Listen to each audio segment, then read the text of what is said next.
얼마나 괴로웠었는지. 자, 그 멀고 먼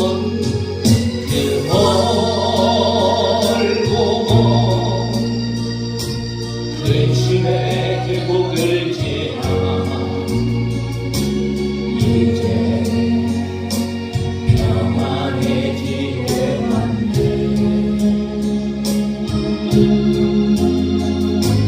그 아무도 내게 참된 평안 줄 수 없어. 얼마나 괴로웠었는지.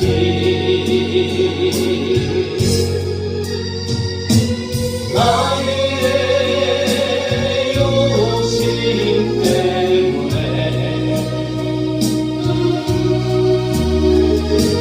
나의 헛된 돈 때문에 그렇게 방황했던 나의 인생을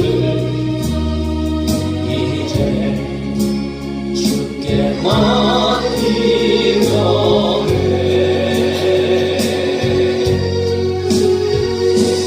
이제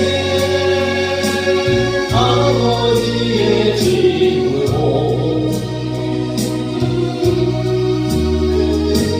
이제 영원한 안식처로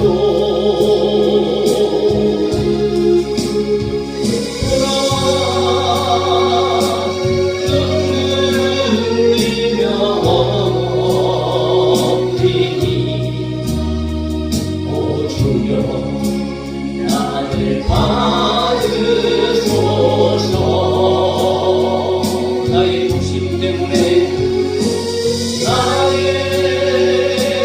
욕심 때문에,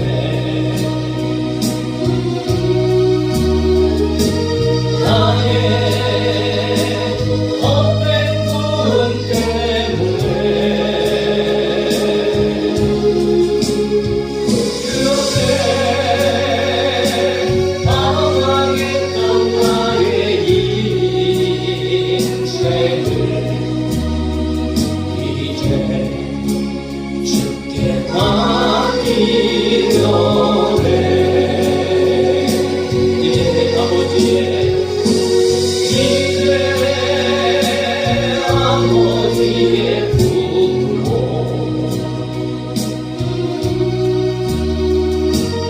이제 영원한 안식처로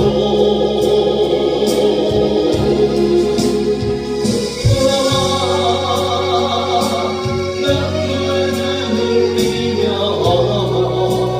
엎드리니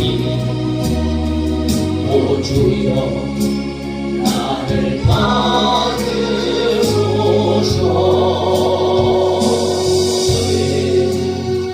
주님 앞에 돌아올 때 참 안식이 있습니다.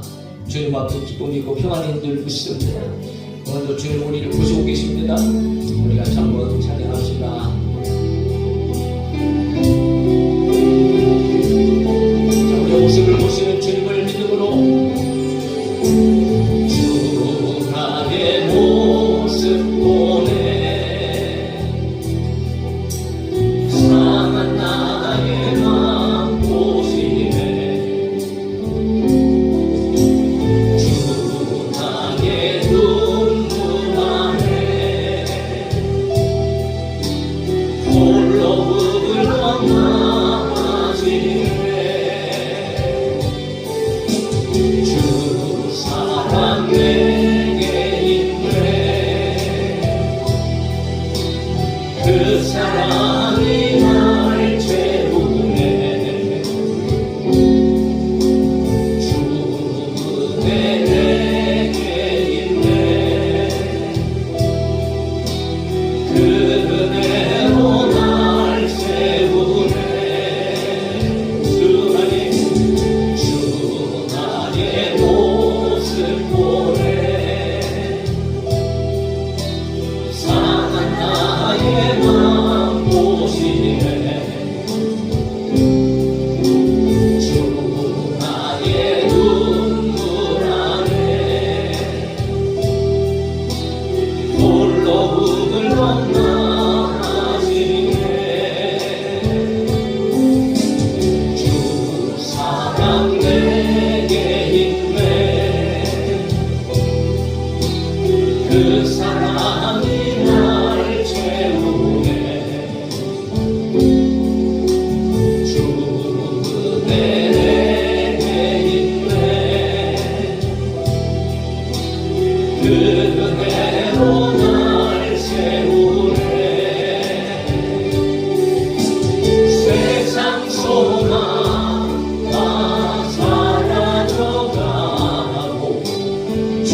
끝이 없으니 살아가는 이 모든 순간이 주의 힘을 나는 믿네. 주 나의 모습 보네. 상한 나의 맘 보시네. 주 나의 눈물 안에 홀로 울던 마마시네. 주 사랑 내게 있네. 그 사랑이 날 세우네. 주 내게 있네. 그대로 날 세우네. 세상 소망 다 사라져가고 주의 사랑은 끝이 없으니 살아가는 이 모든 순간에 주의 힘을 나는 믿네. 세상 소망 다 사라져가고 주의 사랑은 끝이 없으니 살아가는 이 모든 순간이 주의 힘을 나는 믿네. 세상 소망 다 사라져가고 주의 사랑은 끝이 없으니 살아가는 이 모든 순간이 주의 힘을 나는 믿네. 그렇게 믿으시죠? 정말 주님의 은혜입니다. 살아가는 모든 순간이 주님의 은혜예요. 주님은 다 아시고 계십니다. 주님은 다 보고 계십니다. 그리고 임마누엘 하셔서 우리가 동행하시는 줄 믿습니다. 돌봐주시는 주님을 고백합시다. 자, 이렇게 한번 찬양합시다.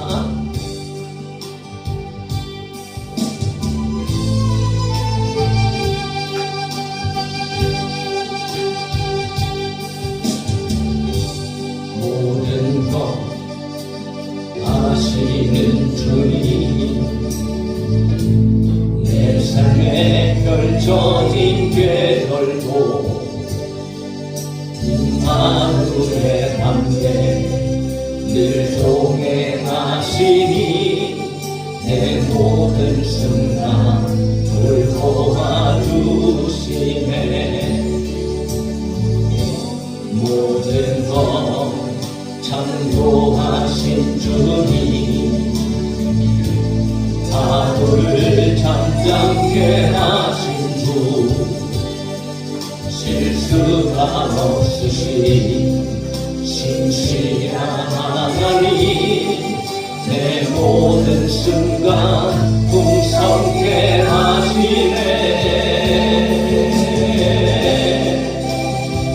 찬양해 만물 다스리시는 완전한 하나님, 내 선하신 목자 찬양해 감격의 주뜻 이루시는 위대한 하나님, 사랑의 인도자 예수. 자, 한번 더 모든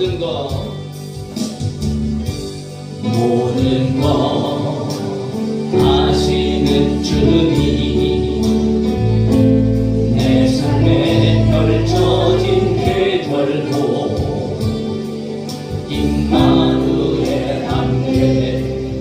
늘 동행하시니 내 모든 순간 돌보아 주시네.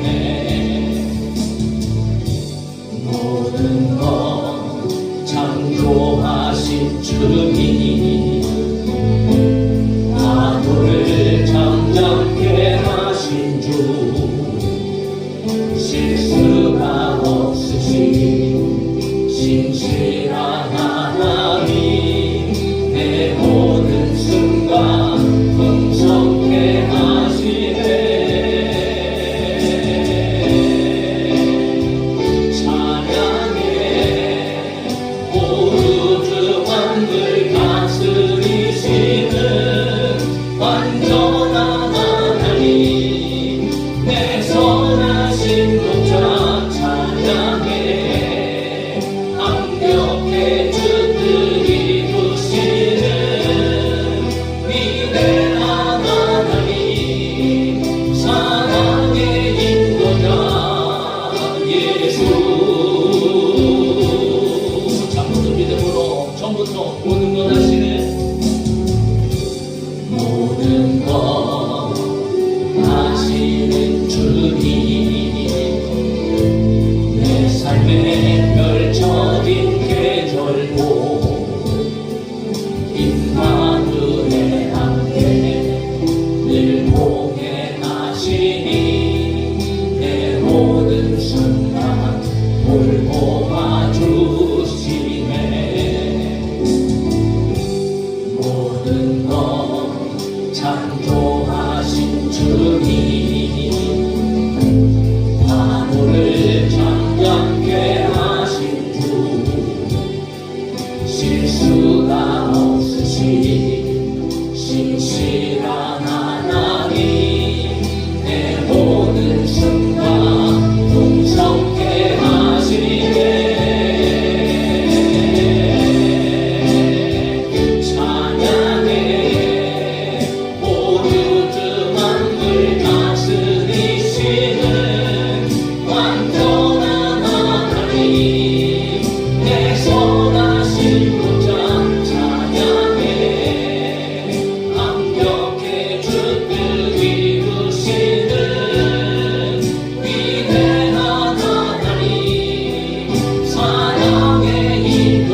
다스리시는 우리 하나님, 우리 주님 완전하신 분이시고 우리의 목자가 되십니다. 협력의 선을 이루신 하나님께서 조아인의 삶을 고치시고 치료하시고 회복시켜주시고 승리하게 하실 줄로 믿습니다. 그럼 우리는 여러분 주 안에서 기뻐해야 되겠지. 저 바다보다 더 넓고 저 산과 하늘보다 더 높은 주님의 은혜가 오늘 우리 가운데 충만함을 우리 고백하면서 기쁨으로 감사함으로 우리 하나님께 사랑합니다.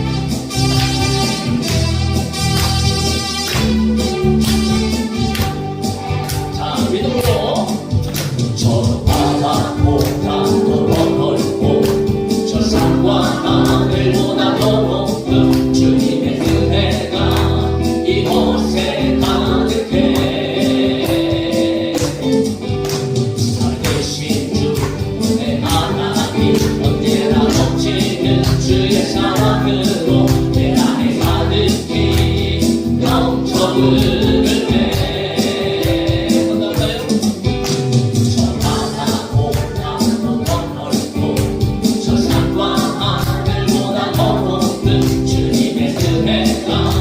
이곳에 가득해.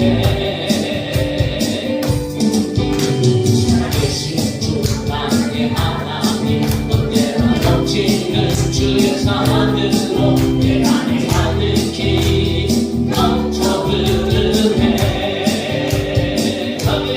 내게 강한 평화 내게 강한 평화 내게 강한 평화 넘치네. 할렐루야. 내게 강한 평화 내게 강한 평화 내게 강한 평화 넘치네. 내게 강같은 내게 강한 평화 내게 강한 평화 내게 강한 평화가 넘치네. 할렐루야.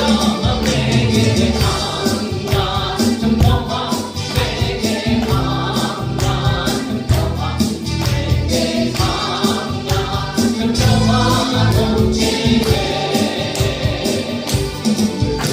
저 바다보다 더 넓고 저 산과 하늘보다 더 높은 주님의 은혜가 이곳에 가득해. 살아계신 주 나의 하나님 언제나 넘치는 주의 사랑으로 내 안에 가득히 넘쳐 흐르네. 아멘. 내게 바다 같은 사랑 내게 바다 같은 사랑 내게 바다 같은 사랑이 넘치네. 내게 바다 같은 사랑 내게 바다 같은 사랑 내게 바다 같은 사랑 넘치네. 내게 바다 같은 내게 바다 같은 사랑 내게 바다 같은 사랑 내게 바다 같은 사랑 넘치네. 할렐루야. 내게 바다 같은 사랑 내게 바다 같은 사랑 내게 바다 같은 사랑 넘치네. 믿음으로 저 바다보다 더 넓고 저 산과 하늘보다 더 높은 주님의 은혜가 이곳에 가득해.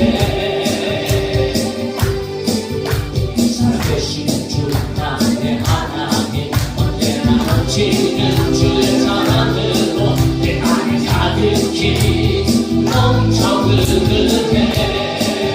할렐루야. 내게 샘솟는 기쁨 내게 샘솟는 기쁨 내게 샘솟는 기쁨이 넘치네. 내게 샘솟는 기쁨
능력이 주께 있습니다. 그러니까 주님께서 오늘 우리와 함께 계시고 저희는 일생일대를 지켜주실 줄 믿습니다. 주님 앞에 여러분 끊임없이 나아갑시다. 오늘도 은혜받고 오늘도 성령 충만받고 한 주간 동안에도 승리하는 우리 삶이 되어질 수 있기를 간절히 소망합니다. 참 성화는 마음을 참고 찬양하고 기도합시다.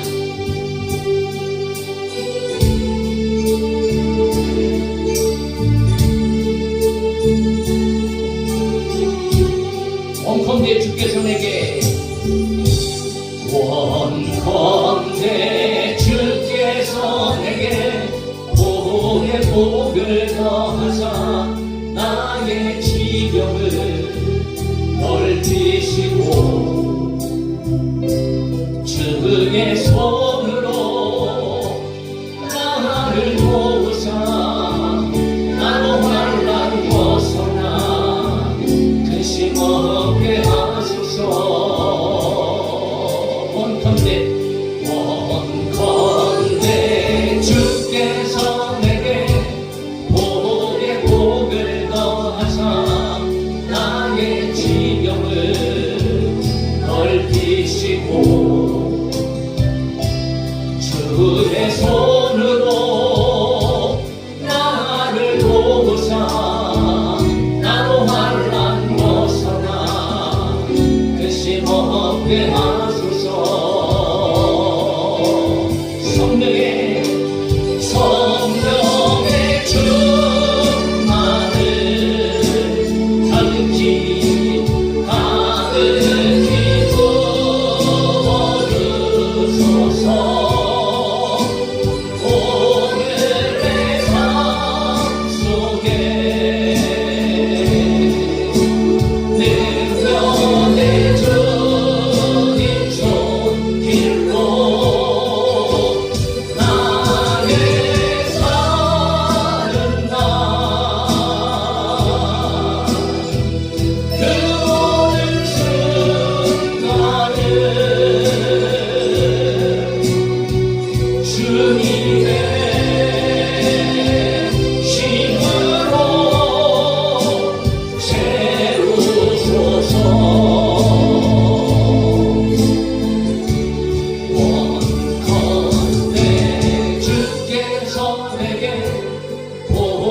복을 더하사 나의 지경을 넓히시고 주의 손으로 나를 도우사 나로 환난 벗어나 근심 없게 하소서. 성령의 충만을 성령의 충만을 가득히 부으소서. 가득히 부어주소서. 내 삶 속에 오늘 내가 능력의 주의 손길로 능력의 주님 손길로 하네 나의 삶과 그 모든 순간을 주님의 힘으로 채우소서.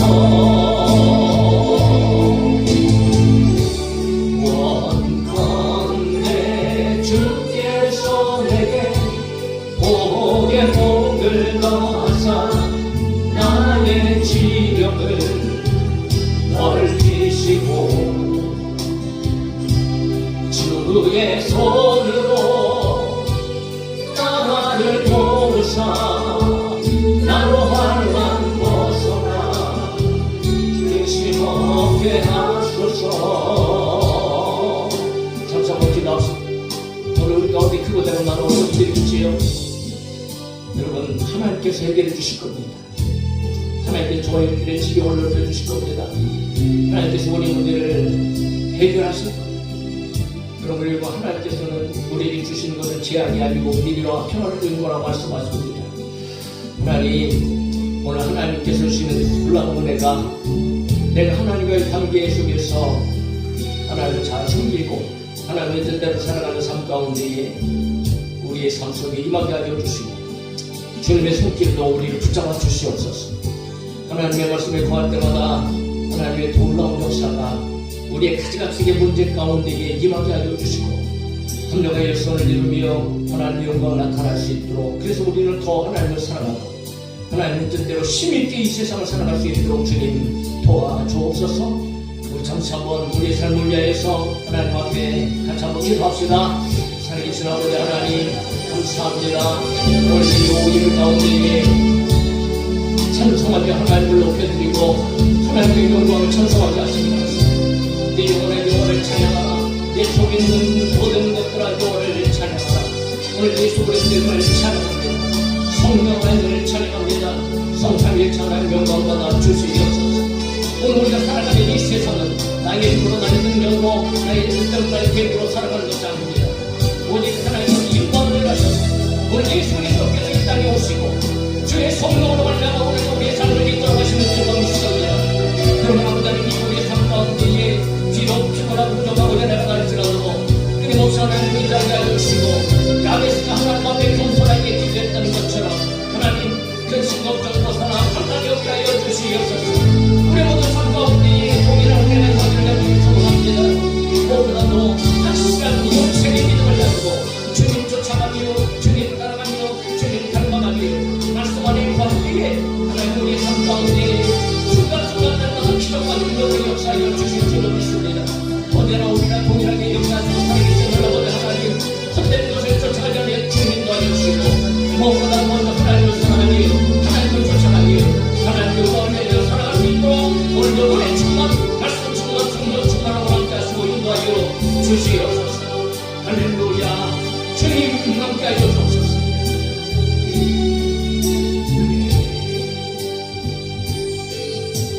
이 오예배도 하나님을 찬양하게 하여 주시니 감사합니다. 찬양받게 합당하신 하나님 영광 받아 주시옵소서. 하나님만 찬양을 받으실 분이십니다. 우리를 구원하신 하나님 우리의 삶을 지키시고 시시때때로 기적과 능력으로 보호하시고 역사하여 주시고 승리하게 하시는 분이 하나님이십니다. 그러므로 아버지 하나님 우리의 삶이 오직 영생을 얻는 믿음을 갖추 주님을 쫓아가며 하나님의 영광을 위하여 살아갈 수 있도록 주 영혼에 우리에게도 믿음을 더하여 주시고 또 이 오예배 가운데도 말씀을 듣게 하시고 말씀 충만 성령 충만함으로 한 주 동안에 주님과 함께 동행하는 아름답고 멋있는 삶이 되어줄 수 있도록 성령님 역사하여 주시옵소서.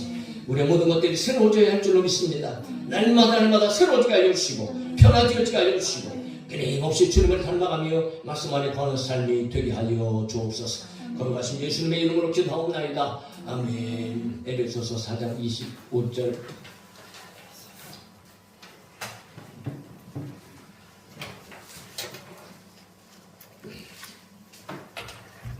자, 25절부터 32절까지 앞으로 쭉 우리가 좀 보게 될 텐데요.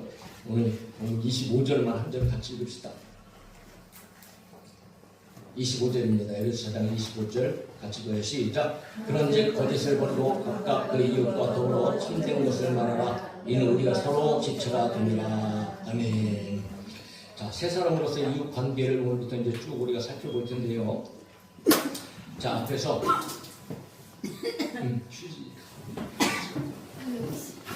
죄송해요. 아니야, 괜찮아. 자, 앞에서 보면 17절부터 24절에 그리스도를 중심으로 보인 교회 구성원 각자가 옛사람을 벗어버리고 새롭게 되어 새 사람의 성품을 입어야 하는 원론적인 교훈을 이제 기록했다면, 이제 오늘 25절부터 실제적으로 6장 마지막 바로 끝까지, 바로 전까지 6장 20절까지는 아주 세밀하게 구체적으로 그렇게 원론적 교훈이 실생활에서 어떻게 적용되어야 하는가, 그 삶을 아주 구체적으로 가르쳐주고 있는 것을 이제 우리가 듣게 되었습니다. 믿음으로 살아가는 사람은 여러분 믿음의 삶을 살아야 해요. 그 믿음의 삶, 우리 삶 가운데 실제적으로 나타나고 드러나는 삶이 되어야 한다는 것이죠. 그러니까 예수 그리스도를 믿는 믿음의 사람들의 삶은 달라야 된다. 그래서 오늘 25절부터 32절까지는 먼저 새 사람이 된 그리스도인이 지체와의 관계 속에서, 지체, 이웃과의, 성도들과의 관계 속에서 과연 어떻게 살아가야 되는지에 대한 그런 말을 언급하고 있는데, 어떻게 보면 크게는 두 부분으로 나눌 수 있어요. 25절부터 29절까지는 마귀가 틈탈 기회를 주지 않는 삶, 그리고 30절부터 32절까지는 성령을 근심하지 않게 하는 삶.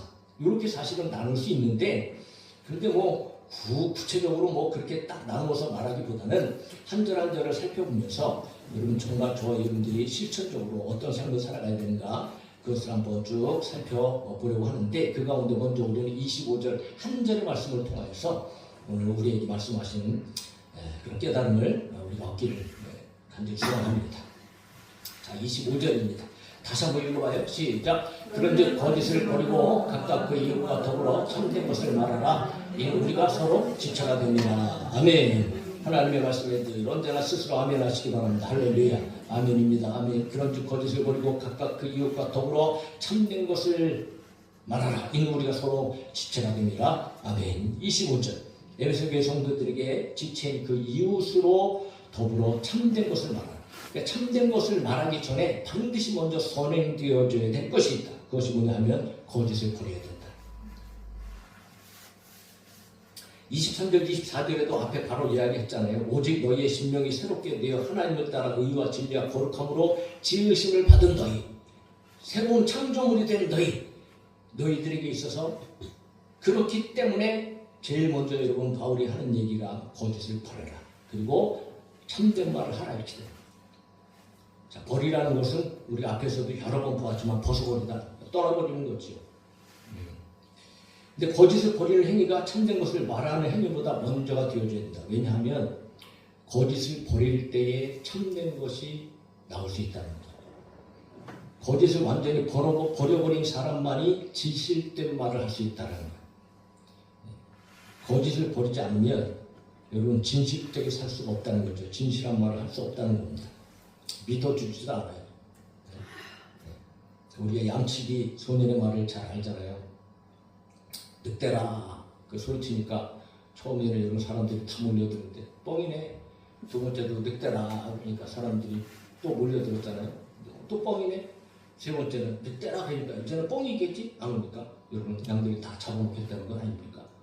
여러분 이게 거짓말은요 하면 할수록 진실까지도 이게 타락시켜버려요. 그래서 이 거짓말이 얼마나 큰 여러분 이 실수고 오류고 잘못인지.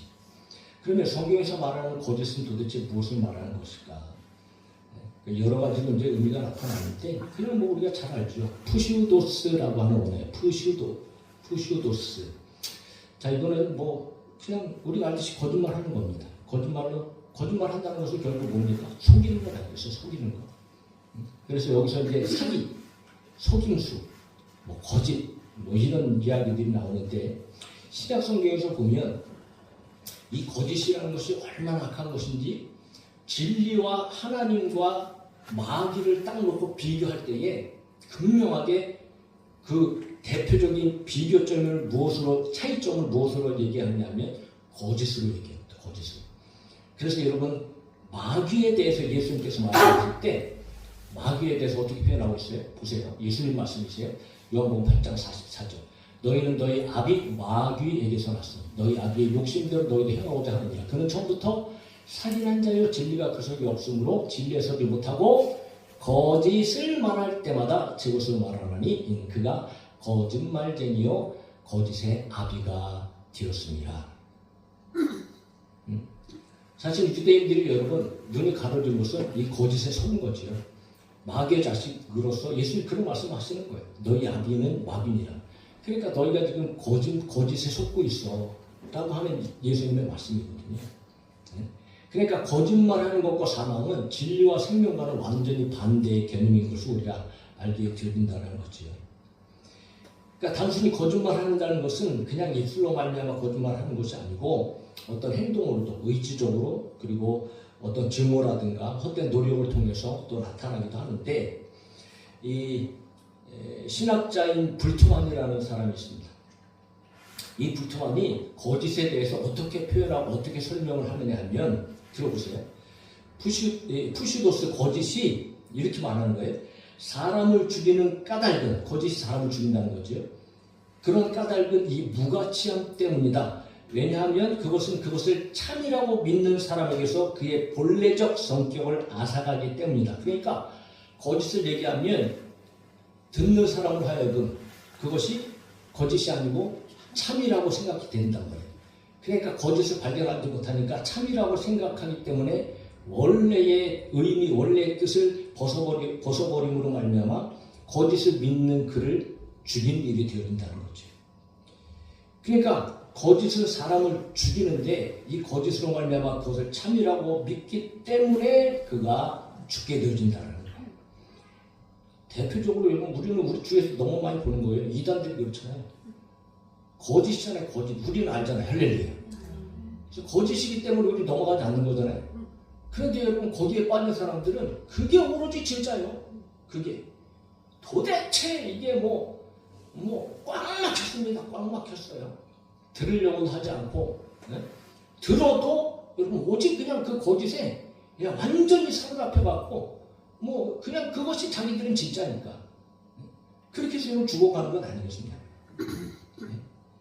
그러니까 이거는 단순히 도덕적 범죄에 있지 않고요. 이건 복음에 대해서 아주 반대가 되어지는 굉장히 심각한 일이기도 한 거지요. 그리고 이렇게 거짓말하는 사람들은 대부분 여러분 막 자기가 최고인 것 같고 자기가 가장 높은 것 같고 가장 위대한 것 같고 막 그런 위치에 막 올라갑니다. 그래서 거짓을 말한다는 것은 결국은 하나님과의 동떨어진 삶, 하나님이 없는 삶이라는 가장 넓은 의미로서 이 거짓의 삶이 성경에서 기록되고 있다는 거지.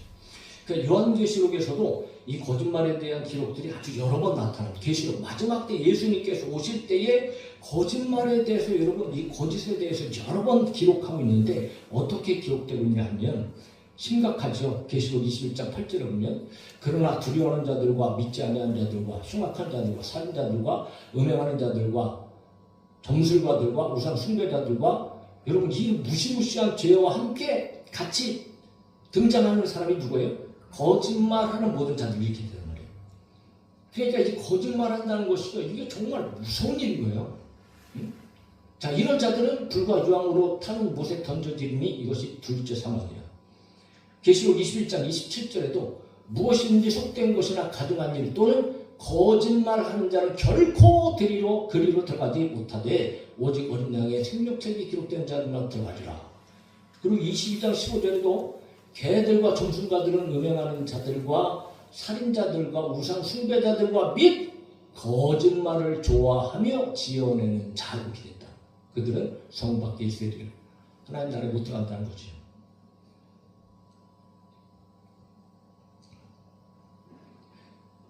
그러나 한편 여러분 믿음의 사람들은 구원받은 자들은 어떻게 살아가는가? 그들은 거짓말하는 자들이 아니다. 정반대다. 그래서 계시록에 이렇게 얘기합니다. 계시록 14장 4절 5절에 이 사람들은 여자와 더불어 더럽히지 아니하고 여러 가지가 있지요. 순결한 자라 어린 양이 어디로 인도하든지 따라가는 자니 예수님 따라갈 수 있기를 예수의 이름으로 축복합니다.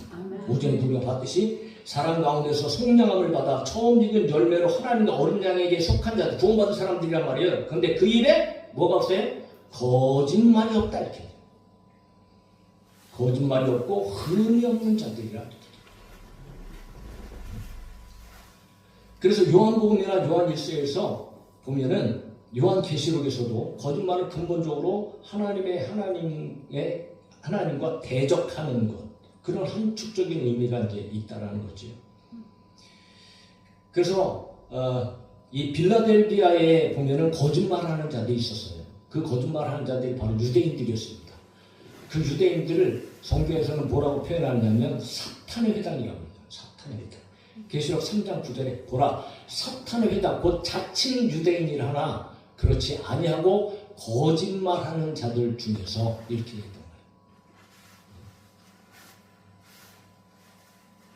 그러니까 사람을 속이고 기만하고 잘못된 길로 가게 하는 진리에서 벗어나게 하고 진리에서 떠나게 하고 그런데 이런 거짓말은 그냥 1차적으로 물론 깊이는 하나님을 대적하는 일이요 진리와 상관 있는 일이지만 그러나 또한 우리의 삶 속에서도 여러분 각 개인의 삶, 이웃의 삶 속에서도 우리는 거짓말은 버려야 된다. 그것이 오늘 25절인데 그것을 얘기하고 있는 겁니다. 물론 하나님과의 관계 속에서 진리와의 거짓, 이것도 포함하겠지만, 그러나 오늘 에베소서에서는 거기에 플러스해서 에베소서에 말하는 중심은 개별적인 관계 속에서 이웃과의 참된 것을 말하려고 할 때에 먼저 너희는 거짓을 버려야 된다. 옛사람의 모습이고 옛사람을 벗어버려야 한다. 그리고 골로새서 3장 9절에도 이렇게 동일한 말로 표현되어 있습니다. 너희가 서로 거짓말을 하지 말라. 옛사람과 그 행위를 벗어버리라. 그렇게 얘기하고 있다는 거지. 그런데 여기서 이 거짓말이 다 푸시도스라고 하는 이 거짓 동일한 말입니다. 그러니까 새 사람을 입었기 때문에 여러분 우리는 거짓말을 버려야 된다.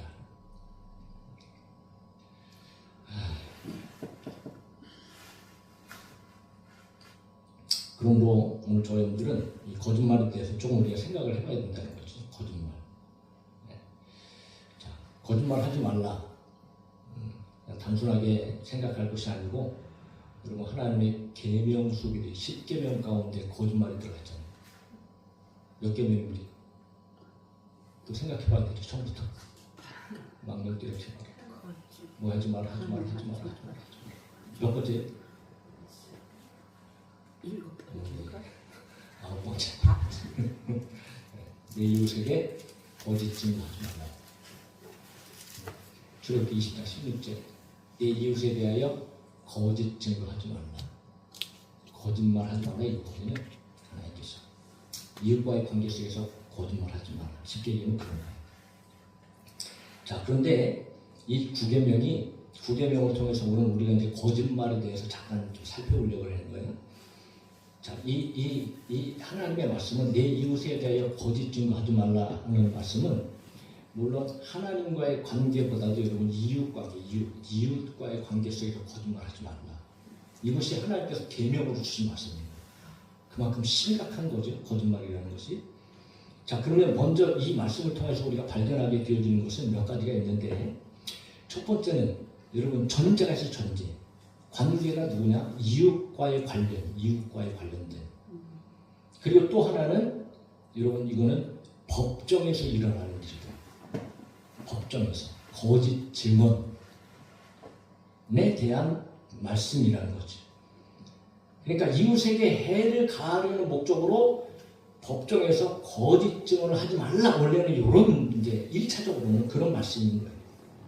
왜냐하면 이스라엘의 그 사회 상황을 보면 이거 확 드러납니다. 확 드러나.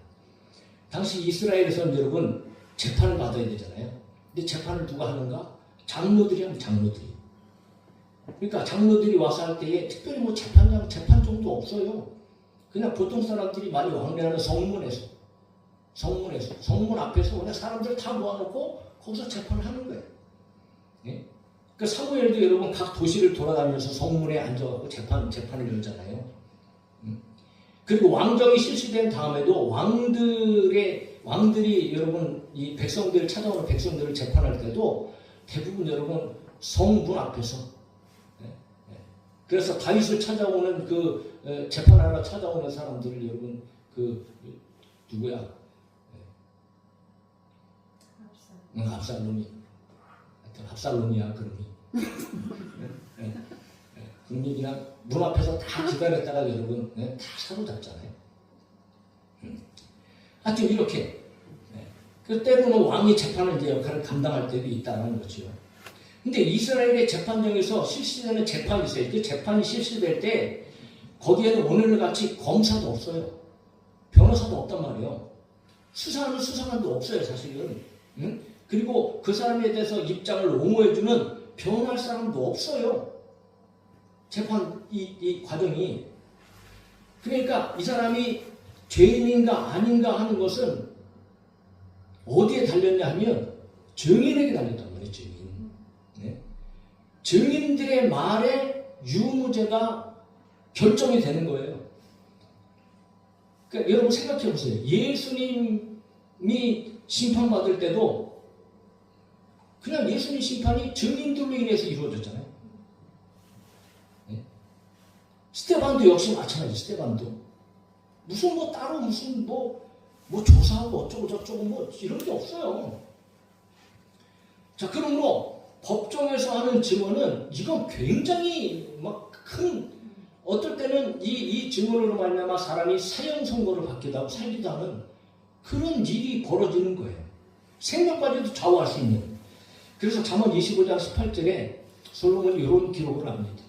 자기의 이웃을 쳐서 거짓 증거하는 사람은 뭐라고요? 방망이요, 칼이요, 뾰족한 화살입니다. 그러니까 이 거짓 증거하는 것이 얼마나 악한 일인지 이렇게 이제 솔로몬이 표현을 하는 거죠. 자, 이런 점이 있어서 이 법정의 증언의 비중은 오늘날 우리들이 법정에서 하는 이런 것하고는 그 당시에는 훨씬 더 중요한 일이었다는 거죠. 신중에 신중을 기해야 하는. 그러므로 하나님께서는 율법 가운데 어떻게 조치하셨냐면 한 사람의 증인으로 하지 말아라. 아무리 적어도 두 사람, 더 나가서 세 사람. 그러니까 두세 증인으로 말미암아 증언하게 해라. 그러니까 한 사람의 증언만으로는 유죄나 사형 판결을 내리지 못하게 했다는 거죠.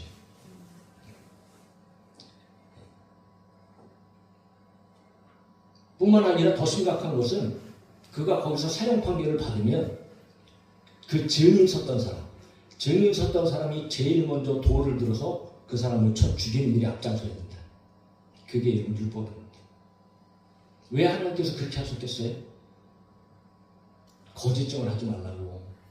말하는 건 쉬워도 자기가 그렇게 능력 써서 앞에서 자기가 먼저 손을 대서 죽인다? 여러분 이게 양심에 이게 보통 어려운 게 아니거든. 그렇잖아요. 네? 거짓말 얼마든지 해서 속일 수 있어요. 그런데 그것 때문에 여러분 죄를 실어갖고 죽이는데 내가 먼저 가서 여러분 친다? 이건 정말 여러분 쉽지 않은 거예요. 그러니까 하나님께서 기가 막히게 이런 법들을 주셔갖고 거짓 증거하지 못하도록 그렇게 조치를 하신 거거든.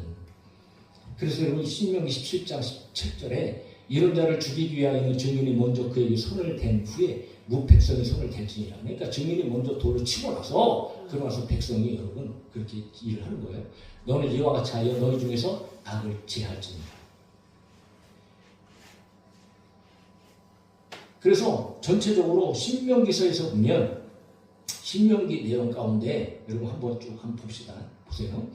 사람의 모든 악에 관하여 또한 모든 죄에 관하여는 한 증인으로만 정할 것이 아니요 두 증인의 입으로나 또는 세 증인의 입으로 그 사건을 확정할 것이며 만일 위증하는 자가 있어 어떤 사람이 악을 행하였다고 말하면 그러면 그 논쟁하는 쌍방이 같이 하나님 앞에 나가 그 당시에 제사장과 재판장 앞에 설 것이요 재판장은 자세히 조사하여 자세히 조사한다 그래도 여러분 딴 거 있어요. 증인 부르라는 거죠. 그 증인이 거짓 증거하여 그 형제를 거짓으로 모함한 것이 판명되면 그러니까 만약에 거짓 증거한 것이 드러나게 되어진다면 그러면 그가 그의 형제에게 행하려고 꾀한 그대로 그에게 행하여야 너희 중에서 행하고 너희 중에서 악을 제하라. 그리하면 그 남은 자들이 듣고 두려워하여 다시는 그런 악을 너희 중에서 행하지 아니하리라. 그렇게 말씀하시면서 그 유명한 말씀을 하시는 거예요. 신명기 19장 21절에 내 눈이 금이 되었지 말라. 생명이면 생명으로 눈에는 눈으로 이에는 이로 손에는 손으로 발에는 발로입니다. 그렇다고 해서 개인적으로 여러분 반드시 너 개인적으로 원한 갚아라. 그런 의미가 아니에요. 이거는 잘못해서 하면 안 된단 말이죠. 법정에서 그만큼 뭐 하지 말아라? 거짓 주장을 하지 말아라. 거짓말 하지 말라는 거죠. 그러니까 하나님은 공정한 재판하라고 말씀하신 거예요. 그런데 이게 여러분 타락하면 타락할수록 이게 다 무너지는 거예요. 이스라엘 백성들 제사장도 그렇고 왕도 그렇고 이게 다 무너져요. 다. 그러니까 얼마나 백성들이 고통을 당하고 괴로웠겠어요. 압제하고 억압하고 정당한 재판을 하지 못하고 오직 살살하게 그냥 닥쳤고 오늘날 여러분 그런 시대가 아닙니다. 돈 있으면 재판 한가닥 뒤집어 버렸잖아요. 돈 있으면. 변호사 괜찮은 거 하나 쓰면 완전히 뒤집어 버린다고.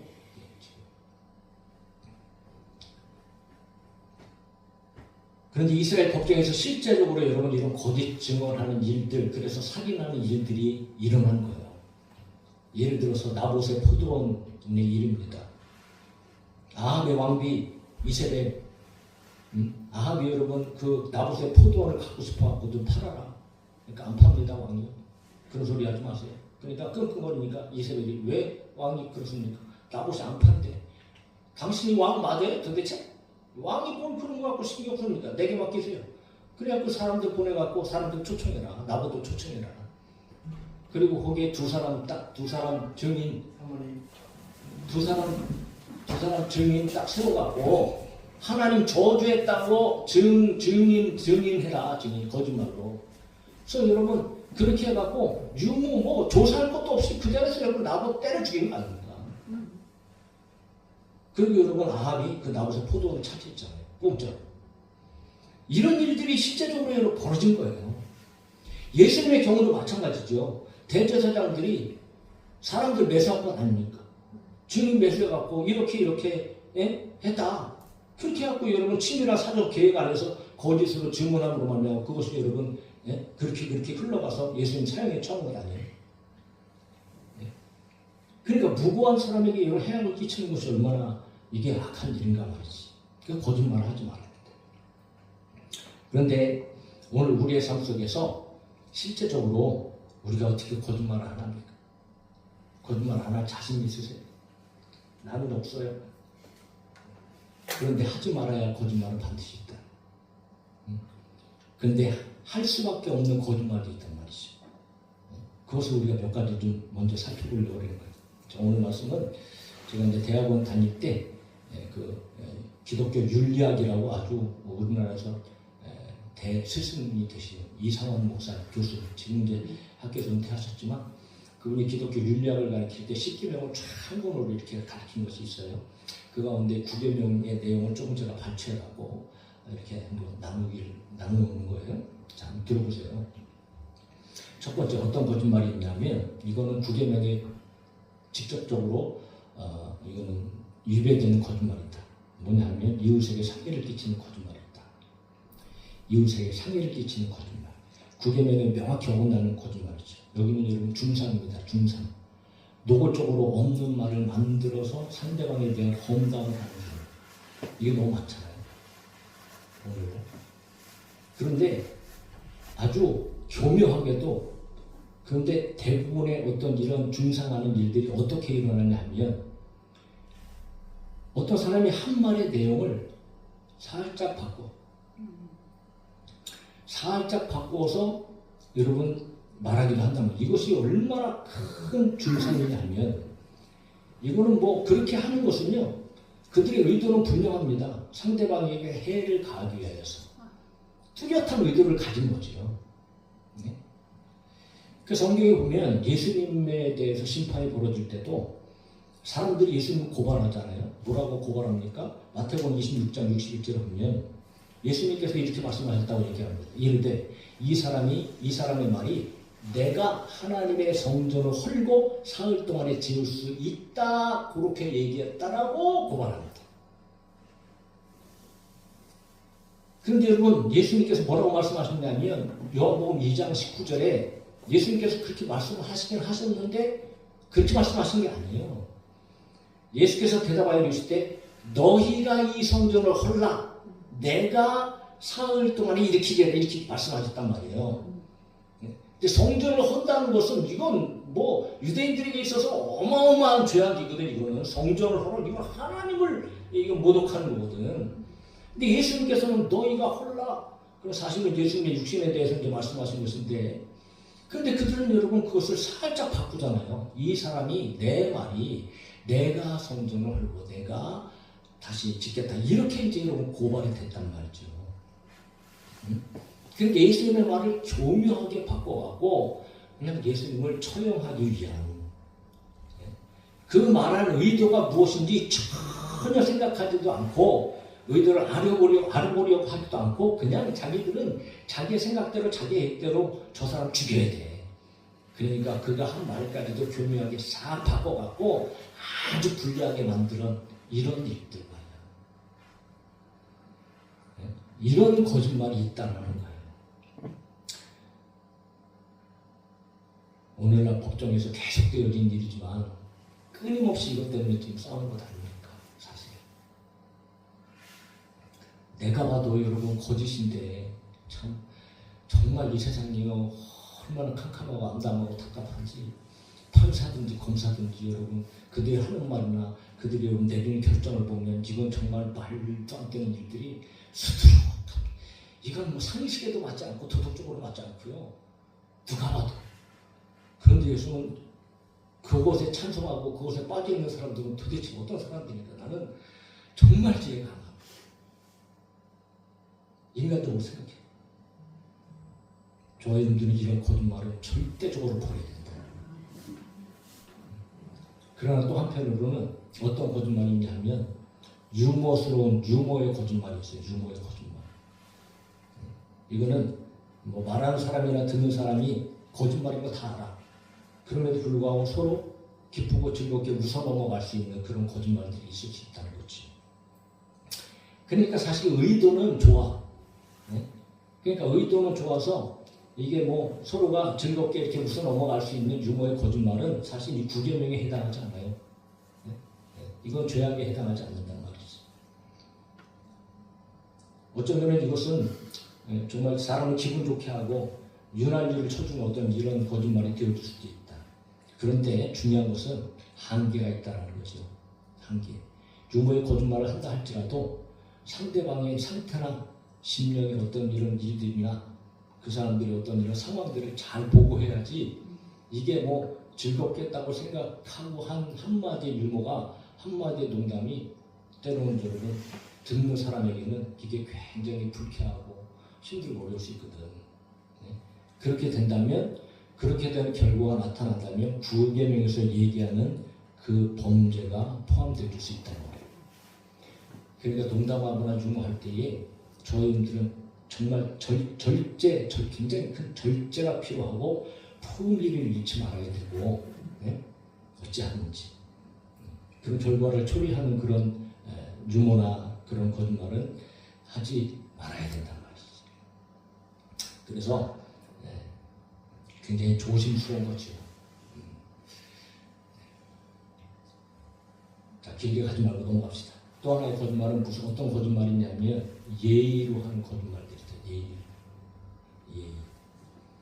사람들이 많이 이렇게 집결해서 강단에 서서 이제 딱 강의를 하거나 무슨 뭐 말을 할 때에 그런 말을 하잖아요. 존경하는 심사숙녀야. 그렇게 해서 이제 하죠. 근데 실제적으로 여러분 존경하지도 않아. 물론 존경하는 사람도 있겠지. 근데 인사. 의뢰로 인사치게 하는 거예요. 존경하는 심사숙녀 여러분. 근데 존경하지 않는다면 분명한 거짓말이죠. 뭐 존경하지도 않으면서 존경한다 그러고 사랑한다 그러고. 그런데 그렇게 한다고 할지라도 그것이 비록 거짓말이라 할지라도 여러분 그렇게 말하게 되어지면 적어도 내 안에서 무슨 생각이 드냐 하면 내 앞에 있는 사람들은 존경해야 될 사람들이구나, 사랑해야 될 사람들이구나 그런 의식을 갖게 된다는 거죠. 그러므로 말 한마디를 하더라도 어떻게 해요?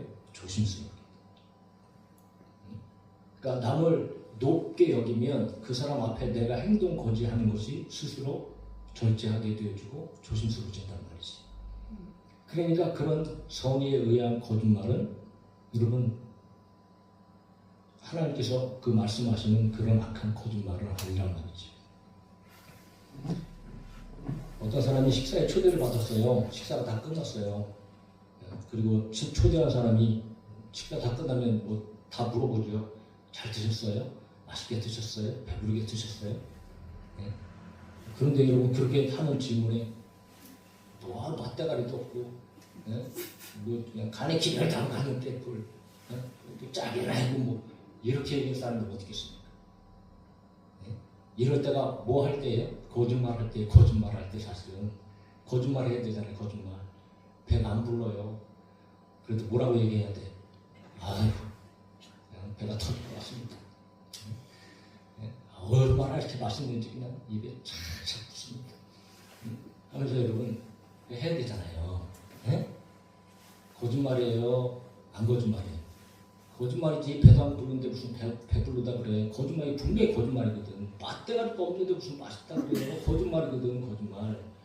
그런데 여러분 이런 거짓말은 어떤 거짓말이다? 선의에 의한 거짓말이다. 그러므로 이것은 오늘 우리가 살아가는 데 있어서도 굉장히 삶의 지혜가 되어질 수 있단 말이에요. 그러니까 이런 거짓말은 죄가 될 수 없는 거예요. 근데 마지막으로 또 한 가지는 불가피한 거짓말이 있어요. 불가피. 이건 반드시 해야 할 거짓말이 있단 말이에요. 이웃의 생명이 위험에 빠지거나 이웃의 생명을 살리기 위해서 어쩔 수 없이 해야 하는 거짓말. 그런데 참 이상한 것은 제가 이제 이것을 다시 한번 보게 되어지니까 그 신학적으로 여러분 대단한 어거스틴이란 아주 뭐 신학에서 대가죠. 그 어거스틴이 어떤 생각을 가지고 있었냐 하면 이 어떤 거짓말도 다 구계명에 다 저촉되어집니다. 그러니까 어떤 거짓말도 다 구계명을 어기는 것이다 이렇게 얘기했어요. 그래서 어떤 사람이 이렇게 질문을 했어요. 만일 어떤 사람이 생명을 구하기 위해서 은신을 요청하고 숨겨주세요 하고 요청하고 이 사람의 생명을 구하기 위해서 거짓말하는 것이 불가피할 때는 어떻게 해야 합니까? 이렇게 이제 질문을 한 거예요. 어거스틴한테. 근데 어거스틴이 뭐라고 대답했느냐? 죽음은 사람의 몸을 죽이지만 거짓말은 영혼을 죽인다 이렇게 얘기하는 거예요.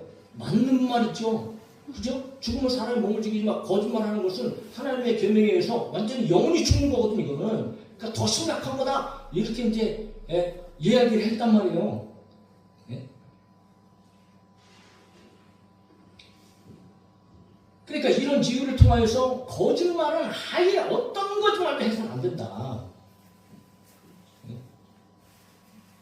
그러므로 거짓말을 해서 생명을 살리는 행동까지도 반대했다고 얘기합니다. 어거스틴이라는 사람이. 그런데 여러분 어거스틴이 그렇게 얘기한 것은 성경에 또 이런 기록이 있기 때문에 그래요. 거짓말하는 자들은 멸망시키리이다. 여호와께서는 피 흘리기를 즐기는 자의 속이는 자를 싫어하시나이다. 그러니까 거짓말하는 자들은 어떻게 돼? 멸망한다고 성경에 이렇게 기록되어 있잖아요. 요한일서 2장 21절에 내가 너에게 쓰는 것은 너희가 진리를 알지 못하기 때문이 아니라 알기 때문이요. 또 모든 거짓은 진리에서 나지 않기 때문에 모든 거짓은 진리가 아니다 이거요. 진리에서 나지 않는다 이거죠. 그러니까 비진리라는 거예요. 하나님 대적하는 일이라는 거죠. 그러니까 여러분 거짓말은 절대적으로 금해야 된다. 이렇게 이제 얘기를 하는 거예요.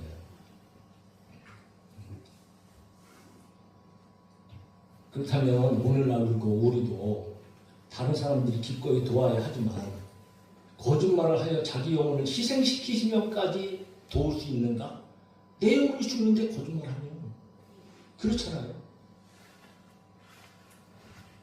그래서 또 한편으로는 그럼 어떻게 합니까? 침묵해라 침묵. 아예 말을 하지 말아라는 거지. 예. 그럼 거짓말하지 않을 수 있지 않느냐. 그런데 여러분 보세요. 누구를 숨겨놨는데 숨겨놨어 안 숨겨놨어? 그러면 안 숨겨놨다고 그래야 믿지. 말도 못하고 가만히 있어보세요. 침묵하고. 그럼 그 침묵의 의미는 뭐예요? 우리 집에 있어요. 그거 아니에요. 네? 그렇잖아요. 네. 그러니까 이것도 사실 이게 어폐가 있는 말이라. 네. 네. 그런데 성경에 보니까 여러분 우리가 이런 상황 속에서 그렇지 않은 상황들이 성경에 나타나고 있는 거예요. 성경에. 쉽게 예를 들면 모세가 태어날 때에 이 민족들이 너무 막 급속적으로 막 늘어나니까 애굽의 바로가 이거 그냥 두면 안 되겠다. 두렵다, 무섭다. 그래서 태어났는데 이 히브리의 산파들 누구예요? 시브라와 부하를 불러갖고 너희들이 이스라엘 백성들에게 아기 낳을 때 빨리 가갖고 아기 낳을 때 그 인간이 그 아기가 남자면 거기서 죽여라 이렇게 했잖아요. 네? 네. 그 명령을 내 왕의 명령. 그런데 여러분 그들이 그렇게 하지 않았어요. 왕의 명령을 어긴 거죠. 그래서 왕이 불렀어요. 도대체 너희가 왜 그랬냐? 그러니까 여러분 여자들이 뭐라고 얘기해요? 지혜롭게 얘기하지요. 왕이요. 애굽 여자하고 같지 않아요. 히브리 여자들은. 너무 건강해 갖고 우리가 소문을 듣고 도착하기도 전에 이미 다 왔어요. 예? 그렇게 여러분 다 얘기를 하고 했다는 거죠. 자기들이 다 해산하는 자리에 가서 받아놓고도. 예? 그러니까 분명히 이거는 거짓말이 거짓말. 그런데 여러분 성경에는 이들의 거짓말에 대해서 하나님께서 어떻게 평가하시고 어떻게 하신단 말이에요. 출애굽기 1장 20절에 뭐라고 얘기하느냐. 하나님이 그 산파들에게 은혜를 베푸셨다고 말하는 거예요. 은혜. 기생 라합을 봅시다. 정탐꾼이 들어왔어요. 이미 다 싹 죽였죠. 입 싹 씻고. 왕에 보낸 사람들이 왔어요. 사람들 왔지? 내놔라. 아니요. 그러면서 여러분 뭐라고 얘기합니까? 사람들이 내게 왔기는 왔어요. 근데 나는 그들이 어디에서 왔는지도 알지 못하고요. 어두워서 성문을 닫을 때쯤 돼서 벌써 나갔어요. 그러니까 빨리 쫓아가 보세요. 그러면 잡을 거예요. 사실은 싹 숨겨놓고 그렇게 얘기하고 다닙니까?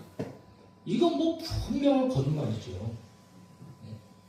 그런데 여러분 성경은 라합의 행위를 어떻게 평가합니까? 야고보서 2장 25절입니다. 또 이와 같이 기생 라합이 사자들을 접대하여 다른 길로 나가게 할 때 행함으로 의롭다 하심을 받은 것이 아니냐.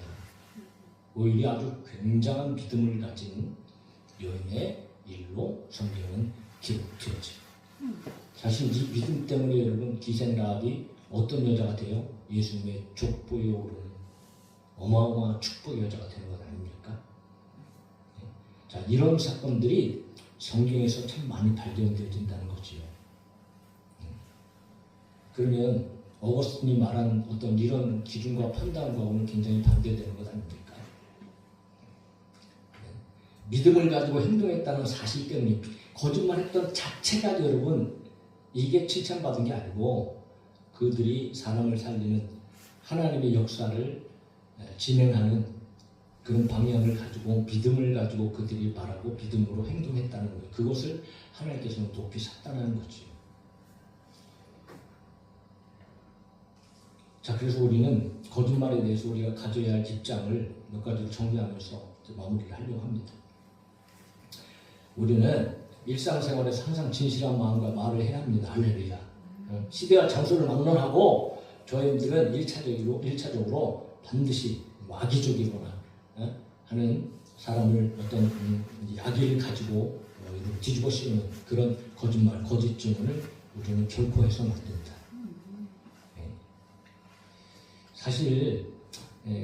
사실 있는 그대로 얘기하는 것조차도 우리는 사실 어려워요. 있는 자체. 왜 어려운가? 우리는 지식이 부족해요.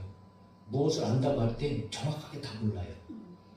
그리고 어떤 경우에는 상대방을 잘 이해할 수도 없어. 정확하게 이해할 수 없을 때가 너무 많아요. 네? 보아도 한면으로 보기 때문에 이게 우리의 말하는 것이 이게 얼마든지 가짜가 되어질 수 있거든. 그리고 때로는 어떤 사람의 말을 들었어요. 그것을 여러분 증인으로 가서 증언할 때 그 사람이 한 말 그대로 증언할 수 없어요. 우리는 기억력이 그렇게 좋지 않아요. 그러니까 살이 붙고 그럴 수밖에 없다라는 거죠.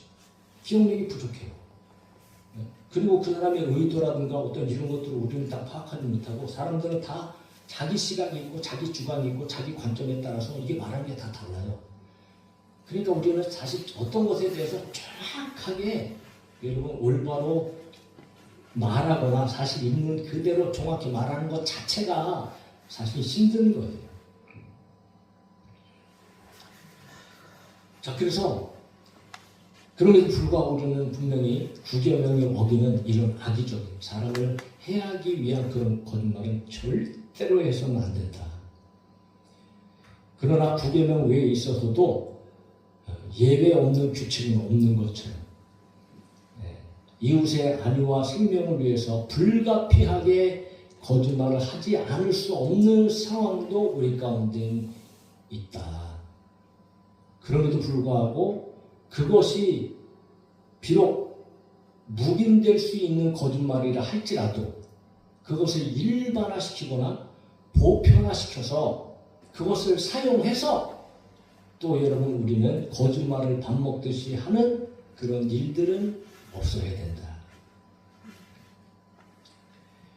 오늘날 죄성을 가진 옛사람들의 삶 속에서 거짓은 끊임없이 일어납니다. 거짓말은 떠나지 않고 끊임없이 우리가 살아가면서 뭐 목회자라고 거짓말 안 합니까? 다 하잖아요.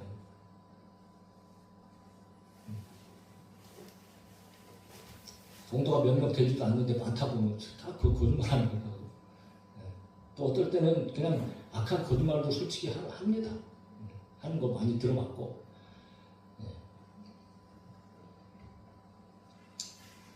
참 그래요. 자, 그런데 그런 거짓말이 사람에 있어서 얼마나 심각한 영향들을 미치는가 우리는 분명히 알고, 악의 거짓말은 우리가 버려야 되고, 그러면 이 거짓말을 하는 것은 사실 옛사람으로 출발한 사람들이라는 거죠. 그러므로 우리는 이런 거짓을 버리고, 비록 거짓말을 해야 할 상황이 있다 할지라도 정말 하나님의 어떤 이런 은혜 가운데 또 하나님의 일을 또 성취하기 위한, 그리고 생명을 살리기 위한 이런 거짓말은 혹 우리 가운데 할 수 있다 할지라도 그럼에도 조심하고 분별해야 되고, 또 우리가 잘 판단해야 됩니다. 중요한 것은 이런 거짓을 버릴 때에 우리들은 참된 것을 말할 수 있다. 올바르고 정직하고 사실의 사건의 일, 진상을 믿을 만한 말을, 신뢰할 만한 말을, 그리고 진실한 말을, 신실한 말을 우리가 성도들 간에, 서로들 간에 해야 한다. 그렇게 해야 할 일은 분명히 오늘 본문에서 얘기하죠. 우리가 지체가 되었기 때문이다. 우리는 한 가족입니다. 할렐루야. 끊임없이 얘기하지만 믿음의 사람들은 여러분 한 몸입니다. 기가 막힌 한 몸이에요. 예수 그리스도의 피로 묶어진 한 몸입니다. 평안의 매너줄로 성령이 하나 되게 하신 정말 밀접한 관계의 한 몸입니다. 발은 손에게 거짓말하지 않고 손도 발에게 거짓말할 수 없습니다. 오히려 손은 발을 돕고 발은 손을 돕지요.